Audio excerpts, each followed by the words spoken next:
Hello guys, welcome back again to my YouTube channel guys. So ayan, pinsan ko po yung naglalakad na yan. Nanguhuli kami ng isda. So hindi na ako sumunod kasi maliwanag at saka malinaw yung ilog, kaya hindi na ako sumunod guys. So ang tawag namin dyan sa hagis na yan is, sa Ilocano is abuko guys. So welcome back again to my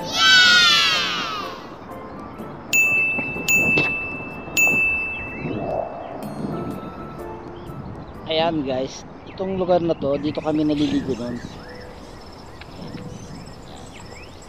Pinatawid-tawid lang namin yan dati. So andun yung pinsan ko, nanguhuli ng isda. Hindi na ako sumunod kasi ang bilis siya maglakad eh. So hindi pa siya ganong malinaw. Siguro mga 2 days to 3 days yan. Ang linaw yan guys. Ayan, ito yung kinalakhan ng ilog, ano? Dito ako lumaki at dito ako natutong lumaki. So yan, dyan ako naligo kayo umagang. Punta ako dito kasi gusto kong makita yung kung saan kami nag-iigib dati, ano? Dati dito yung pwesto ng lolo ko. Siya yung bangkero dati nung nabubuhay pa siya. So dito kami nag-iigib ng tubig nun. Punta natin. Meron pa rin siyang bukal dito.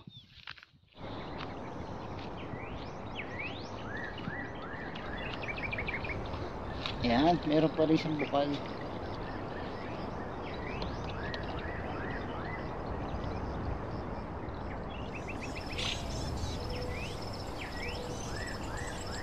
Ayan, summer na summer, pero tingnan nyo guys, dito ito ng tubig.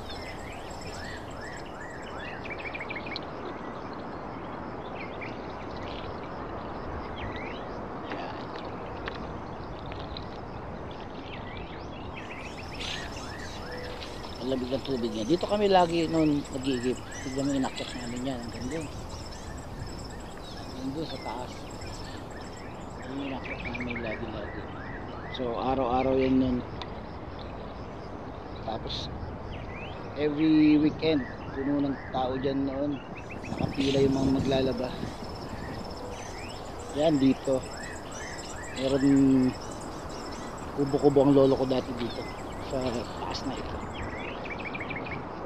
Pwestong ito. Magandang pwestohan dito eh. Pagka nakakagawa ka lang ng kubo-kubo. Tapos doon kami dumadaan. Pagkat kami dyan para mag-akyat ng tubig, inumin. Noon pa ay walang mga gripo kasi dito. Hindi uso dito yung mga poso-poso ng araw. Ito yung inakyat namin, no? May dala-dala kaming galon.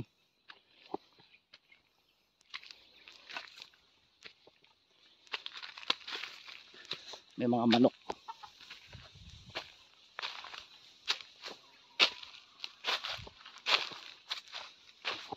May bahay dito. Sino kayo nakatira dito? May bahay ko ba dito? Lex! Brian! Nagkaramit ito balay? Ni kwa? Ading mo? Dua kayo? Apay yan yung nalpas? Ito yung bahay kubo nila dito. Hindi nila tinapos daw. Ito pala yung ano namin dati ginagawang pamingwit, ano? Ang haba na ito. Ang bata kami. So lalagyan lang namin ito ng ano. Ngayon, panungkit natin, panungkit tayo ng papaya, ayun, no. Mag-uwi ako. Marami na siyang tanim dito na ano. Ano mga tanim mo na dito, Lex? Mani, ano pa? Prutas. Prutas. Nakuha namin papaya kanina. At eto na nga pala yung nahuli namin isda kanina, ano, karpa yan sa kami halong tilapia, maliliit lang kasi saglit lang na kami dito sa ilog kanina. Kaya yan, pang landpulu. Ano, kilawin na karpa, oh, the best. So first time ko din kumain yan. Ayun na nga, pinagsaluhan na nga namin guys, ano, nagsama-sama kami magpipinsan na mga pinsan ko yan sa kasi Bayaw Alan at hapunan na namin din yan.